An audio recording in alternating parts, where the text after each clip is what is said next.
even prepare for going, to really have a buddy, a travel buddy, right? There's a difference when you're traveling with someone that, that you can tolerate, per se, and someone that we can really push you forward. Okay, let's pray together, let's do that together. Or someone that like, oh man, I can't, like I don't want to burden that person, and that person doesn't want to burden me, and so forth. So the idea is to really find that real companion in that journey, right? And this was just visiting, the holy, the sacred areas, right? Makkah and Medina itself, right? So the prep of companionship is there. Just the prep of going that, right? In Imam Ghazali's book, Bidayat al-Hidayah, the beginning of guidance, where it talks about like, okay, how do I find real friends? How do I find people that are like down to earth in this journey towards the betterment of myself and everyone else in between? That's at the end. That's at the end of his treatise on like how to reach guidance, sohbah, right? The Arabic for companionship, friendship, and so forth. It's at the end. It's very interesting.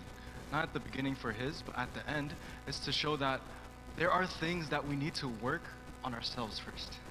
Because I saw, it's not a critique per se, but it was something that kind of caught my attention.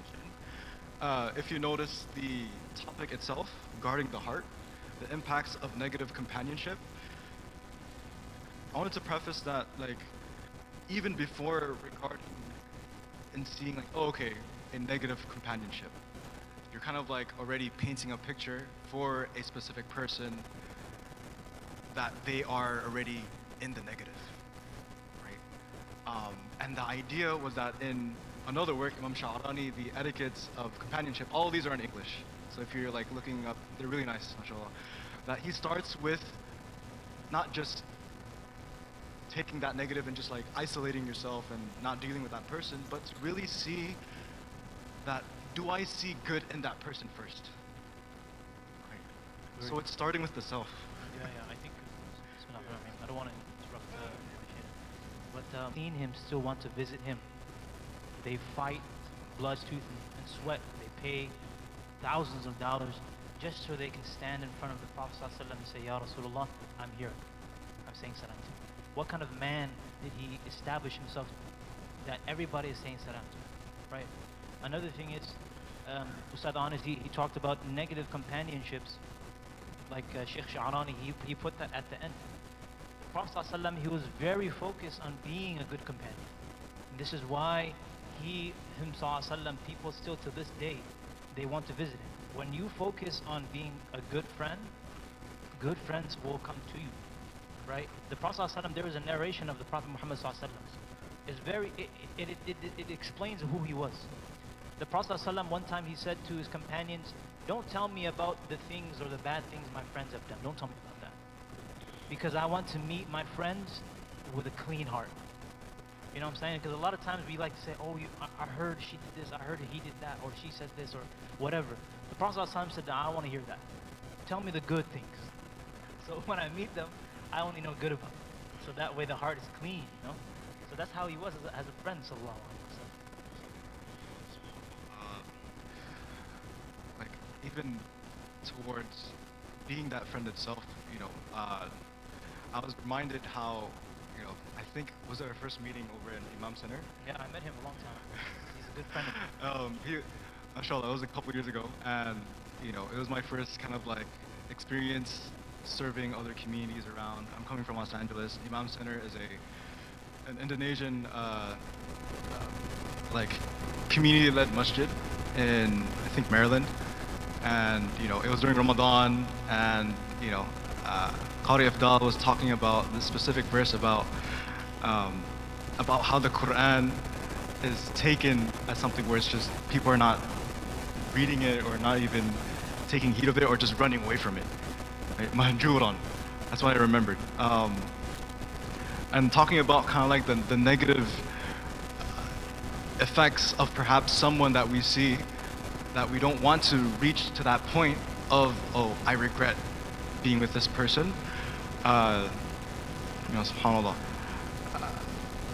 the verses before it, it says, "Ya waylata laytani lam attakhidh fulanan khalila."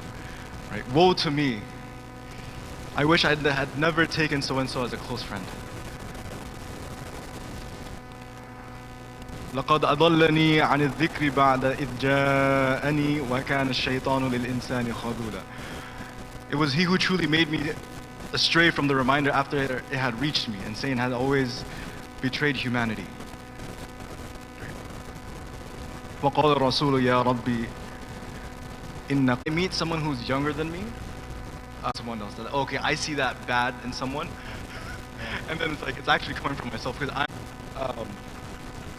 people. He's like a good friend. It's like somebody who's like a good perfume. You know, whenever he hugs somebody, that is like a good friend. It's like somebody who's like a good perfume. You know, whenever he hugs somebody, the perfume sense rubs off.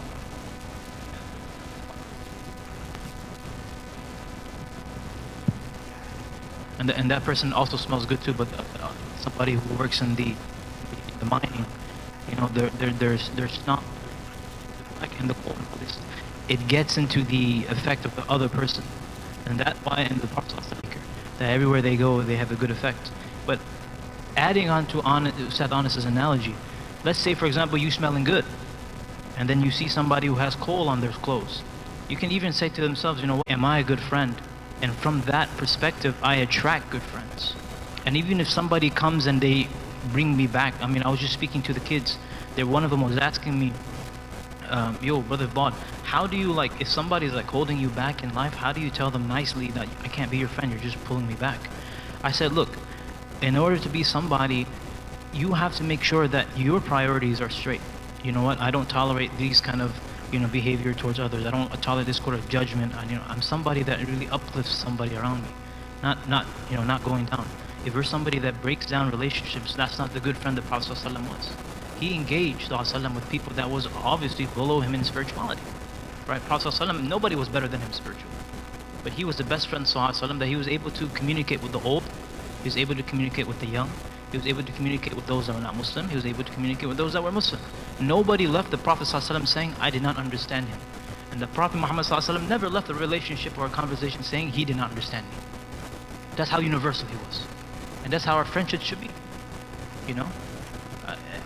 One of my teachers, Ustad Murphy, he always says that he signifies this, that he said he has a friend that does not really pray on time. And being with me praying, he'll come join me as well. And that's how the perfume maker could be friends with the coal makers, when they share each other.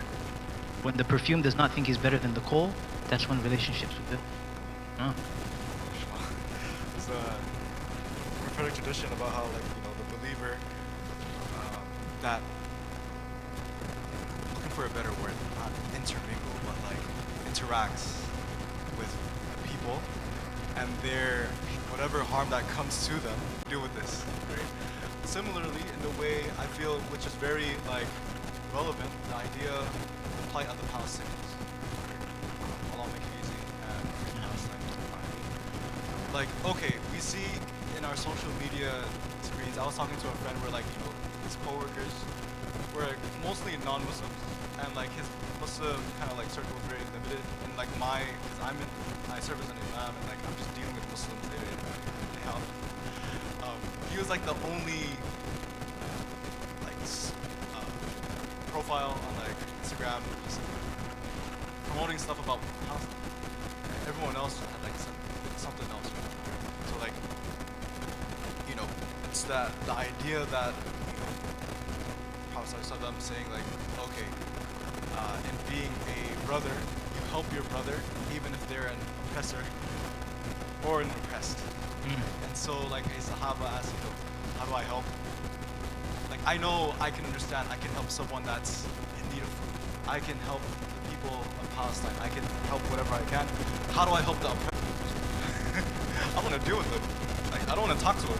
I don't want to see someone that raised their saying that, you know, you have to help them by stopping what they're doing. And so I feel like it's on our very own lanes of life, in our circles of influence, of how we can do our best towards like the stopping of that.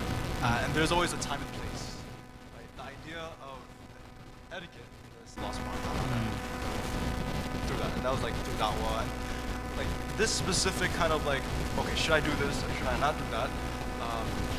There's a study in the Islamic tradition, it's called Sunan al-Mawaqif. Usually you have the study of the Sirah of the Prophet, you have the study of the history, the life, footsteps, what the Prophet did and so forth. There's a specific study called Sunan al-Mawaqif, the decision making of the Prophet. Why did the Prophet choose this person and not this person? Why did the Prophet deal with it in this way and not in that way? Right? So these things hopefully kind of like come up into how we can work ourselves towards being that friend and being that light, inshallah. Because the idea, inshallah, is so that we can all be lights internally. We're all trying to find that light, really. We're all trying to get that contentment within the heart, but also to really be a lantern, right? To shine in and to shine out. That's tazkiyat an-nafs. That's how you fix the self.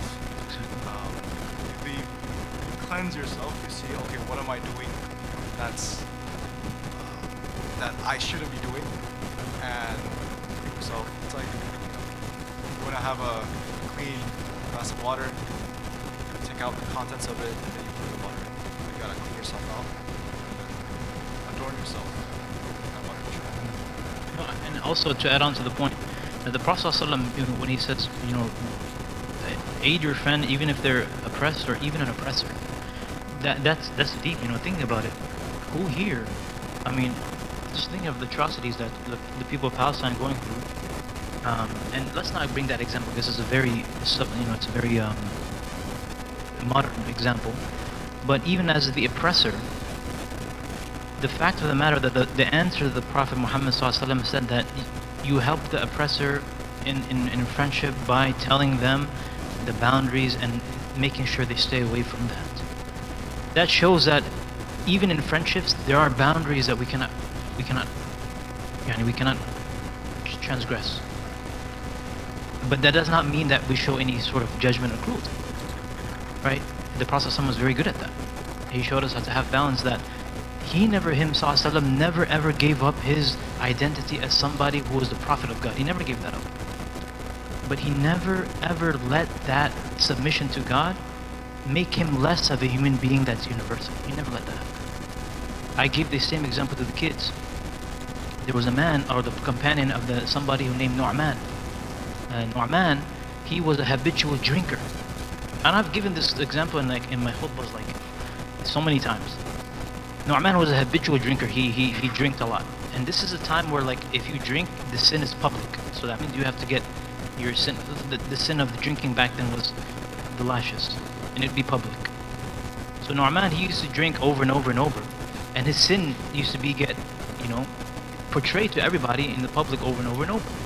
And what happened was, one time when he was getting his lashes, a companion of the Prophet ﷺ said, "This man can't control his desires. How pathetic is he? Shameless, right? He can't get over that sin that he has." The Prophet ﷺ, despite him being the one carrying out the consequence because of his submission to Allah, he told the people, "Don't reprimand Nu'man. Don't talk to him like that. Don't curse him like that. He loves Allah and His Messenger. He loves Allah and His Messenger. So don't talk to him like that." And this is how we connect the image or the imagery that Allah subhanahu wa ta'ala says in the Quran, "Ya waylata laytani," that Ust.Ahmad said, "Oh, how I wish I did not take this friend." Automatically, we think about, okay, yeah, this guy. But how many times do we think, I hope nobody says that about me. I hope so. I don't want to be on that person at Day of Judgment when this person blames me in front of God. This guy, he told me that he took me away from you. I hope I'm not that person. When we start thinking inwardly, Allah will take care of things outwardly. That does not mean we're spineless though. We don't just have any boundaries open. We have to have our boundaries set. And even then, in today's day and age, if you're somebody with principles that are grounded and rooted, I think a lot of people respect it. Right? And even then in friendships, when you find the principles here, I mean, have you guys heard of Jubilee? They have all of those things like the yes, no, these kind of different things. They're supposed to make people like each other more. Sometimes they don't. But you have to have. I feel like that's kind of like the idea, maybe cliche, but real recognize real. We have these, maybe the idea is that like, oh, I see the truth and the real that's coming from you, and that's like the sincerity, right? And it's like, and the Prophet recognized that. It's something to really think about when we see, like, when we come with like with our friends and see like, oh, okay, what am I taking from them? Because I might be missing something myself, and what am I giving to them? Because I'm perhaps providing something that they don't have, right? And so the idea of just seeing like, okay, we're on this together, right? And it's like, I feel that because the thing was about like sohbah, companionship. You really like the importance of it is like you need that. Oh, of course. You can't like the idea of like the Surah Al-Fatiha, the opener or the open, as Allah subhanahu wa ta'ala perhaps opens our hearts towards the path to Allah subhanahu wa ta'ala. It's like Ihdina. Yeah, it's a communal thing. Guide us together. It's not, oh Allah guide me, but guide us. And so we're trying to find people around us. Perhaps inshallah that the mu'tamar or like the conventions or like the gatherings that you go to, you find these people, you hold on to them, and like, yo, I see you doing something, I'm down with it, right? And so you're sticking with them and whatnot. And you really need that. And like, I know even teachers in terms of like, just the idea of just meeting with good people, people that are uplifting, people that are lifting up each other and so forth. Like at the very minimal, advice was that to meet at least once a week. At least once a week. Because like, for example, you go through like the work, 9 to 5, boss, this and that, life and everything. Sometimes, you need things that ground you. We recognize that, okay, the advice of the Prophet ﷺ is there. Yeah. But perhaps we need that living. Yeah. We need that advice like in the fray, and we need to see these people, like for example, role models, mentors, people that are like living it. Right? And so like again, this is a living tradition. Right? Like, and so we need to see people that are embodying this. And so the question comes to myself, am I embodying this? Am I embodying the way to really be this person that hopefully inshallah is a companion? And the Prophet ﷺ, if you have to remember, the Prophet ﷺ always acknowledged he couldn't have done the things that he did without Abu Bakr. If you know Abu Bakr, so the Abu Bakr Siddiq radiallahu anh, he was the go-to best friend of the Prophet ﷺ. I mean, how much of a best friend he was? Abu Bakr gave his daughter to the Prophet ﷺ. Like, Amir is my guy. If he had a daughter, happily. No more, Matic is there. Right? No worries, inshallah. Alright? That's how it was. Right? The Prophet ﷺ, like, his go-to was Abu Bakr. And they built and they forged the relationship in the path of God. That's how you know relationships will never break. When you forge your paths together in the path of Allah, it's not going to break. I mean, remember the time when the Prophet ﷺ was running away from the people of Mecca, and it was just the Prophet and Abu Bakr in that cave.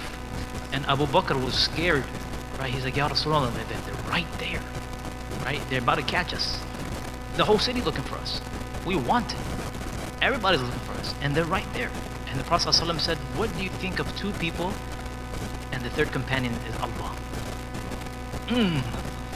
Right? What do you think Abu Bakr felt? He's like, I'm good.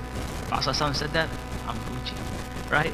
That's how them two they forged that relationship. They two were, if you want to think about a good friendship in the way of Allah, just think about Abu Bakr and Muhammad ﷺ. One time Prophet Muhammad ﷺ, he was asked by, I think it was Abdullah bin Umar or somebody, or Ibn Amr, Amr bin Asir, one of them.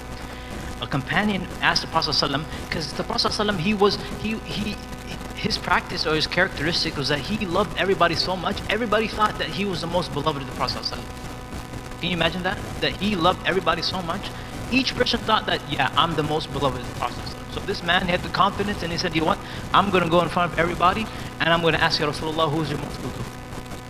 So he did. And he said, Ya Rasulullah, with a little pump on his shoulder, who do you love the most? And the Prophet ﷺ, because he loved Abu Bakr and that was his guy, he says, I love Aisha. my wife. No shame in that. There should be no shame. What the heck? No shame, right? I love Aisha, my wife. And then the Prophet ﷺ, and the guy is like, oh, you know, his wife, it's okay, no problem. It's normal. So who's second? And the Prophet ﷺ said, I love her father, Abu Bakr Siddiq. Right? That's those top two. Abu Bakr is his father, and his daughter I love the most. And then he's okay, father, daughter, in-laws, no problem. Who's third? Third was Umar. Yeah, it was Umar ibn Khattab. And then the list goes on and on and on and on, and his name was not even mentioned. So the guy who asked just slowly slingered away. But the point was that the Prophet ﷺ, when you love somebody and your relationship with that person, it was forged in the way of Allah, right? That relationship will not break. And those are the best relationships. I mean, Abu Bakr Siddiq, the Prophet ﷺ said that he was there for me when nobody else was. When I preached the message, he believed without any hesitation. Nobody else believed him, right? So those are the characteristics that we want to embody. Am I believable? I mean, do I believe in? Can I be trusted with somebody? Can somebody invest in me in a relationship? Can I lead somebody back to Allah in a nice way? Right? Can I remind people of Allah subhanahu wa ta'ala so that way we're not regretting any relationships we have in the next life? The last thing we want is to regret the relationships we invested in this world in the next life. Right? And I hope that whatever relationship we have, we don't come to regret it. Inshallah, right? Because there are passages in the Quran about that. How Sayyidina Abu Bakr was like a real friend, real like down. Fidaka like ya Rasulullah. Like I know Sayyidina Ust.Ahmad he would say like, translate it, I'll take a bullet for you. The idea is like loyalty is like it's there. Right? Loyalty is there. There's a teacher teaches about like the qualities of true friends or real friends. Number one is like to have loyalty. You stick to them no matter what. Number two is that very interesting. When they ask for money, you give. When they ask for money, you give. Like, I won't be asking some of you guys for some money, then, inshallah. people are like, you know, in different situations. Like whatever situation you have, it's for you. It's for you. Number three, your secrets are kept. It's really interesting how like, you know, these things were embodied with the righteous of how they would, you know, live. And if they don't have that, you know, the teacher says it's not worth your salt. It's not worth your salt just to do that. But yeah, I mean, there's lots of traditions like al-baru ala dini khalili. Like for example, a person is upon the faith of their friend. So you look to the person that you're dealing with or who you're befriending with, because like there's of course influence. Like, oh, people are praying, I'm gonna pray. People are not praying, so on and so forth. Or birds of a flock together. You find yourself together like that. And then in the same concept, I think we'll end up with this inshallah. The same concept you find in this world, you find in the akhirah.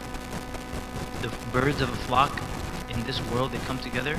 Same thing in the Yawm al-Qiyamah. Like there was somebody that the Prophet Muhammad ﷺ, he came to the Prophet ﷺ, right? And this is very real because we all feel the same way. He's like, Ya Rasulullah, I don't know much, you know, I can't do much, you know. But what I do know is that I love you and I love Allah. That's all I know. That's all I got. And the Prophet ﷺ said, don't worry about it, bro. You're going to be gathered with those that you love. Because you know the sincere love is sincere love. He's like, I can't do much, you know, I don't really know that much, I can't really do that much, but I do love you and I love Allah, right? So he said, you're going to be with those that you love, right? So at the end of the day, and I'm speaking to a lot of people who are even older than me or even my age, right? And a lot of you are my friends, inshallah, so this is my friend, right? I really hope that whenever we see each other in the next life, it's with a smile. The same way I see with you guys now, same way I want to see you guys in Akhirah with a smile. Alhamdulillah, we made it, you know, and that's something that we want to invest in this world, so that way we're not wretched or regretting in the next world, because there are many passages in the Quran that talk about regret. Ya laytani kuntu turaba, ya waylata, right? Laqad adallani. So many. It's so very easy to find ourselves in relationships that you might regret. So we ask Allah subhanahu wa ta'ala to make it easy for us. To be good friends, first and foremost. Be good friends. And number two is to attract good friends that will lead us to the paradise, inshallah, with the Prophet Muhammad sallallahu alaihi wasallam.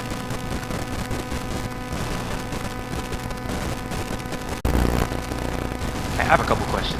If you if you guys are trying to answer my questions, I find it kind of funny when you started with the analogy about the travel buddy, like not because like travelers in this dunya.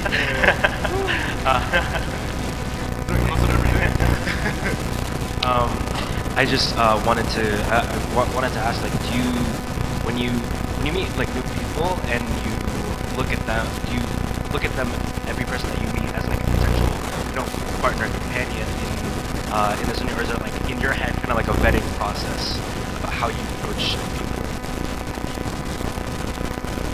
Bismillah. I mean, I feel like going to the Imam Ghazali, okay, you see anyone younger than you, older than you, there's a way to approach them. Because like even to start, even before the negative kind of aspect of like, negative friendships, the idea is to have a good it's not judging. But then later on you recognize that some people vibe with others. That's natural.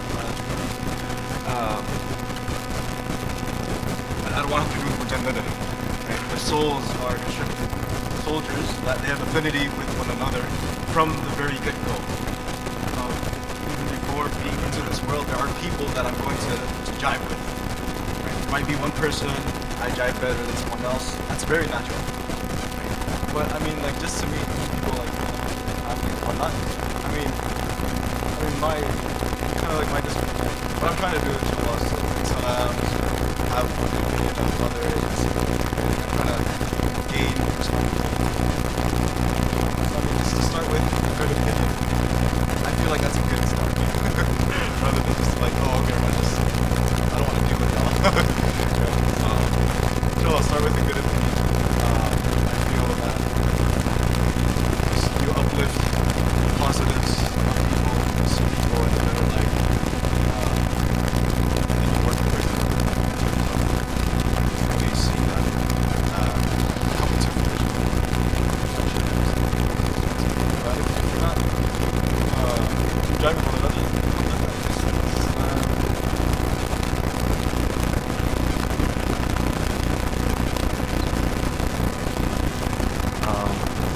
Yeah, anyone else have any questions?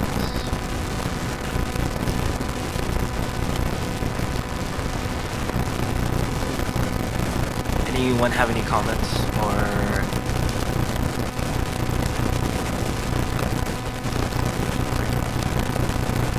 I think one of the things, just because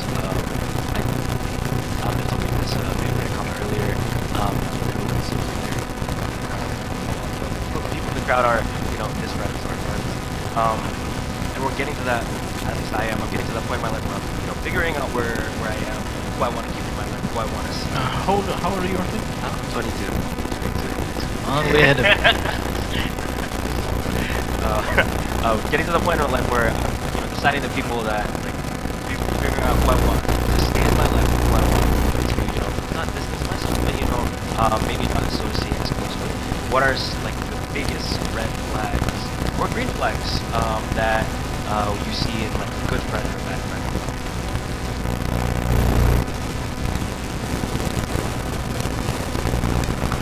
For you. Look, with this whole talk, yeah, it was about not calling people out. Like, see, look, red flags. I would say red flags. A lot of people love to talk about red flags. Red flags are outliers. Let's get that off the table. Red flags. Generally, people are good people. Generally, everybody's good. You have to understand that. Not everybody's bad. And exactly, have hope with the people. Our understanding is that people are wretched. When the Prophet ﷺ never taught that. Everybody has potential. That means that they have to be your friend? Absolutely not. I mean, I have acquaintances. I have friends. And I have my brothers. Alright? My acquaintances, I don't have the same amount of expectation as my brothers, my friends. What likes do I display? my green flags more than my red, or is it the other way around? My red are more than my green. When you have more green, I say, in your character, you have people that will come up to you with more green, from my experience. Right? That there's help to get there, and there's ways to disconnect from those people that have red flags. But generally, we shouldn't be assuming that people have red flags. Right? Does that mean that we have to go through the pain of making sure they have green and red flags? No. When we see people, not everybody is a potential friend, like we mentioned earlier. Honestly was saying, everybody, you treat them different. Some people are older than you, some people are younger than you, some people are your age. It does not mean that you treat everybody the same way in a way where like this guy's closer. Abu Bakr is not treated the same way as Amr bin As. Abu Bakr was sometimes goes to a guy. He let Abu Bakr let Aisha married Prophet. Their relationship was special. And green flags, I would say know yourself and what you consider something that's good. I feel like I'm giving you marriage. You know? It's not because marriage and friends are the same thing. You know what I'm saying? If you want to have a fruitful marriage, it's the same.